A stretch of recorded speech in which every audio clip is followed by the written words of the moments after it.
Welcome everyone. Hello to all you Z1 fans out there, and hopefully future Z1 fans after seeing this video and seeing what the analyzer can do for you to make you a faster driver. So this is going to be using version 2021.4 of the Z1 analyzer, and we're going to be talking about a new feature in that version called the consistency analysis. So this basically allows you to look at multiple laps and gives you feedback on how consistent you are in your throttle application, your braking, and your driving line. So let's get started in that. Before we do, please join our Discord channel. The link is in the description below. So here we are in the Z1 analyzer. We have several laps loaded. You can see them down here. We did these laps in iRacing at Hockenheim, and there are other videos that tell you how you can open laps in the analyzer. It's pretty simple though. You just go to File and choose Open Lap and select the laps that you're interested in. And these are pre-recorded laps, so I had the Z1 dashboard running and with its data logging feature on, did those laps, then came in here and did a lap scan and then opened the laps. But you can check out the YouTube channel for other videos that give more detail on how to do that. In this video, we're going to talk about the new consistency analysis feature. So go over here, Analysis, and choose Consistency Analysis. So this screen gives us an idea of how consistent we are in our driving around laps. And as we talk about all the time, consistency is key. If you are not consistent, there's two problems with that. One is that you're not going to be able to be as fast as you could be in a race, because if you're able to do a certain lap, but you don't do it all the time, you're going to lose out to someone who can do that same lap time as you, but just all the time. And also, if you're not consistent, it makes it really difficult to do any setup changes, because you don't know if the change you made for that setup resulted in you going faster or you just drove better that lap. So this is a really great place to find out how you're doing in your braking, in your throttle, and in your driving line. So let's get started and talk about the three sections. So we've got 5 laps loaded, and up here they say what they are. And if you have more laps, you would just get a bigger list. And the first thing is braking. So it goes through the track with each braking zone. So if we scroll down here, you can see this is the first braking zone, this is the second one, the third one, and we'll scroll down and look at all of them as we go. It gives you an overall consistency of 82%. Obviously the best is 100%, which would be you're hitting your braking point at exactly the same place every single lap and braking with the same pressure every single lap. So 100% is almost unachievable. Anything in the 90s would be very, very good. And 80s to 90%, you're doing pretty well. If you're below 80, you would want to look into why that is and where you can be improved on that. So it also tells you which braking zone you're most consistent and least consistent in. So number 3 is your best, and number 9 in this case is my worst. So we'll look at brake zone 1, because it's the first one, and talk about what you see here. So you get on the left, you get the list of laps. We have 5 laps.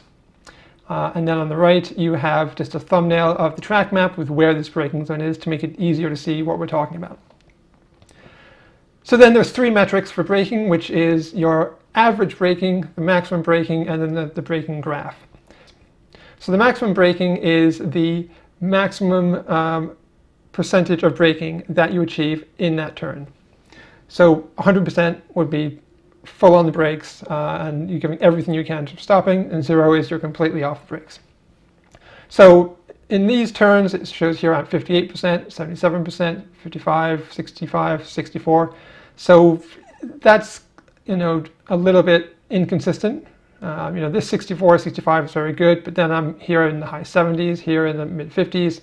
So the amount of actual application of the brake I'm doing in this particular turn could be better, it could be more consistent. So this is what that's telling you. Then the average is throughout the time that you're on the brakes, we take all the different brake applications from when you start to get on them to when you get off it, average them up, and that's what this number is. So, so in this case, my average amount of braking is 44%, 58, 42, 40, 56, and 47. And again, you want these to be as close together as possible, though. The closer they are together, the better you are at your braking, the more consistent you are. And then the brake graph here, this basically is the track just flattened out, showing you where you're starting to brake and where you're ending to brake. So you can see that with this first one, you brake a bit later than on this lap, but you brake for longer, whereas this lap, you are on the brakes a bit sooner, but you're off them way, way sooner. And then with this lap, you're braking about the same time as some of the other ones, but you're on a lot more than you are for this one and for this one. And ideally on this, you want these lines to be as close to each other as you can. So you want them to start about the same place and end about the same place. If you can achieve that, then you are being very consistent with your braking. So let's scroll down and look at what it said our most consistent braking zone was 3 and our least was 9. So let's go down to braking zone 3, which was down here. It's basically the end of the long straight. And we can see that, yes, our maximum braking for this was 100% every time. So that's going to be, since this is a threshold braking zone, it's going to be pretty easy to hit 100%. And our average is pretty good, mostly mid-80s, with these two here dropping into the mid-70s. And then our braking graph, we're starting all about the same place. This is quite close. We're a little bit inconsistent in where we get off the brakes, but overall we're pretty good. 94%, that's really, really consistent. I wouldn't worry about working on this turn at all for braking. Then it said our least consistent was zone number 9. So here zone 4 is pretty bad too, but let's go down and look at zone 9. Where is that? Okay, so I can see why here zone 9 is considered to be least consistent, because if you look at 8, which is this bit right here, this is a braking zone. And then right here, it's hard to see, but there's a red dot right here. So in this lap, we actually braked a bit. In this lap, the second and third lap, we didn't brake at all. And then in this one, we were braking a little bit. And then in the 13th lap, we just basically tapped the brakes. So this is an example of where I'm probably coming in too quickly or at a bad line or something like that, and I'm having to use the brakes sometimes. So I would definitely want to think about this and say, well, why? Sometimes I'm able to get through this without braking, and other times I have to brake. So I would definitely look at this and see what I can do to improve this, and just either get rid of the braking completely, because it's not very much. It's only 17%, 32%, so obviously it's just a little bit of a sort of speed control as opposed to really braking to get through the turn. But it does mean that you're probably going in here a little too hot in some of these turns, some of these laps, sorry. Okay, so next we have the throttle consistency. So this is similar to braking. Basically, anytime you have a brake zone, you have to accelerate out of that brake zone. And that's what this is showing you, your acceleration out of a brake zone and how consistent you are in doing that. Because again, the more consistent, the better you'll be over the course of a race. So it's a similar layout to what we looked at under braking. On the right here, you have a thumbnail of the track, and the highlighted part shows you where we are looking at for the throttle application. And then we have several things on the left here. So you have the lap number and the lap time, and then the time to 100% and the throttle graph. So the time to 100% is how long does it take for you once you start to accelerate to actually get to full throttle. And you don't necessarily have to be super fast on that. You don't have to be like a switch, like bang them at full throttle, but you want to be consistent in what you're doing. So if it takes you here a second, you want to be about a second every lap, if that's the quickest way through the turn.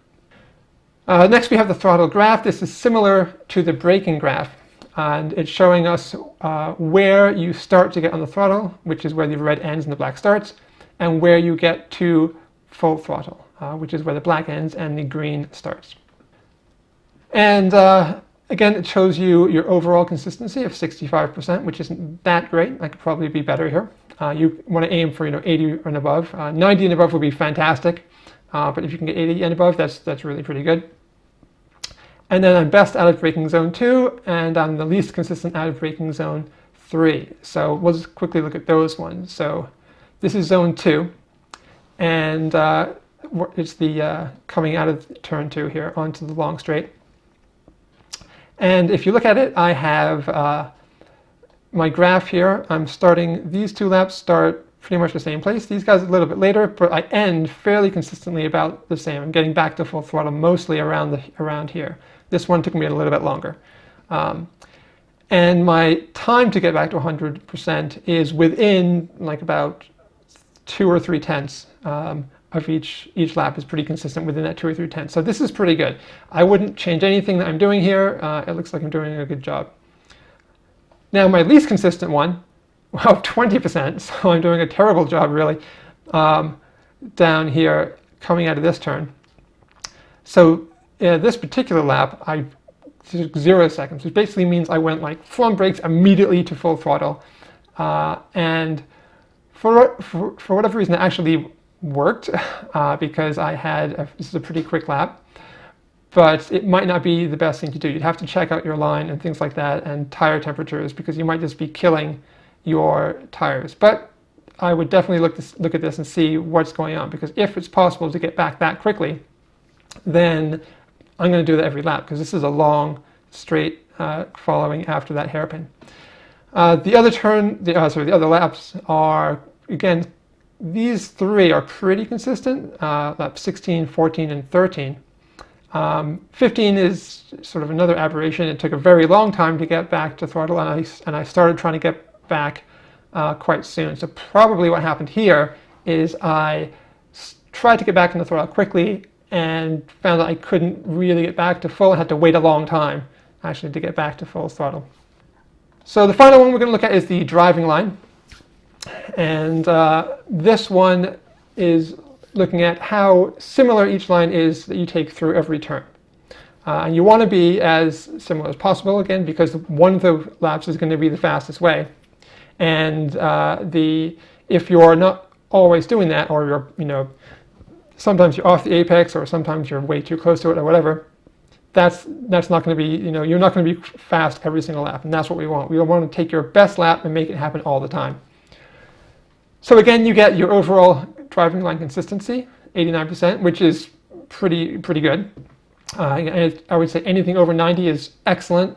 80 to 90, you're doing a really good job.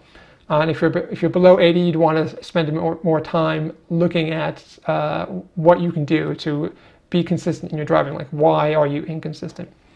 And it tells you then the most and the least consistent turns with regard to driving line.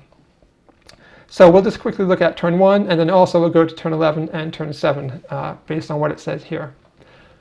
So I have the thumbnail on the right with the showing me where this turn is in the corner, in the track. And then I have a zoomed in section of that corner with all the laps shown here in the blue and the red. The red is the lap that we're considering our main lap, which was the first one listed above, and the blue are all the other ones. So 85 is pretty good, as a rating.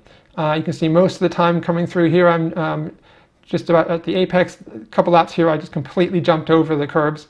And then I'm going pretty far out, using the curbs on the exit. I could be a bit better here, but overall, this is pretty good. I wouldn't worry too much about this turn. The least consistent is 7, so let's see why that is. What's turn 7 doing? What am I messing up there?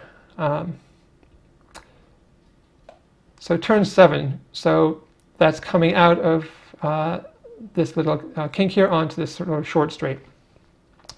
So I can see why this is considered to be inconsistent. Every single lap is pretty much the same, except for this one where I'm way out here for some reason.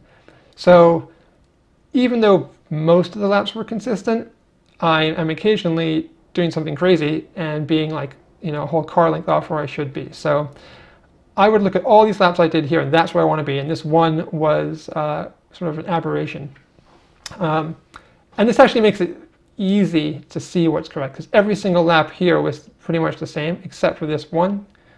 So just look at all these guys, see what you're doing, and then adjust this lap to follow them, and you'll be fine.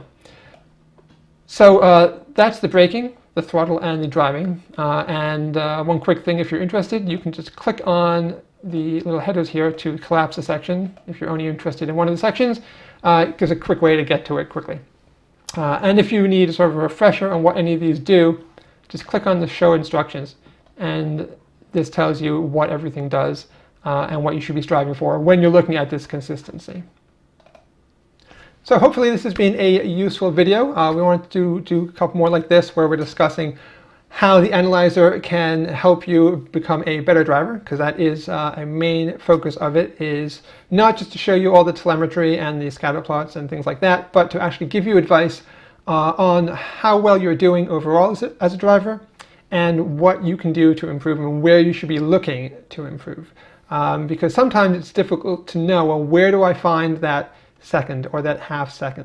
And with the analyzer telling you, okay, this turn is where you are great and this turn is where you could be better, that's a really good, useful tool for you to look at and say, okay, I need to concentrate on turn 2.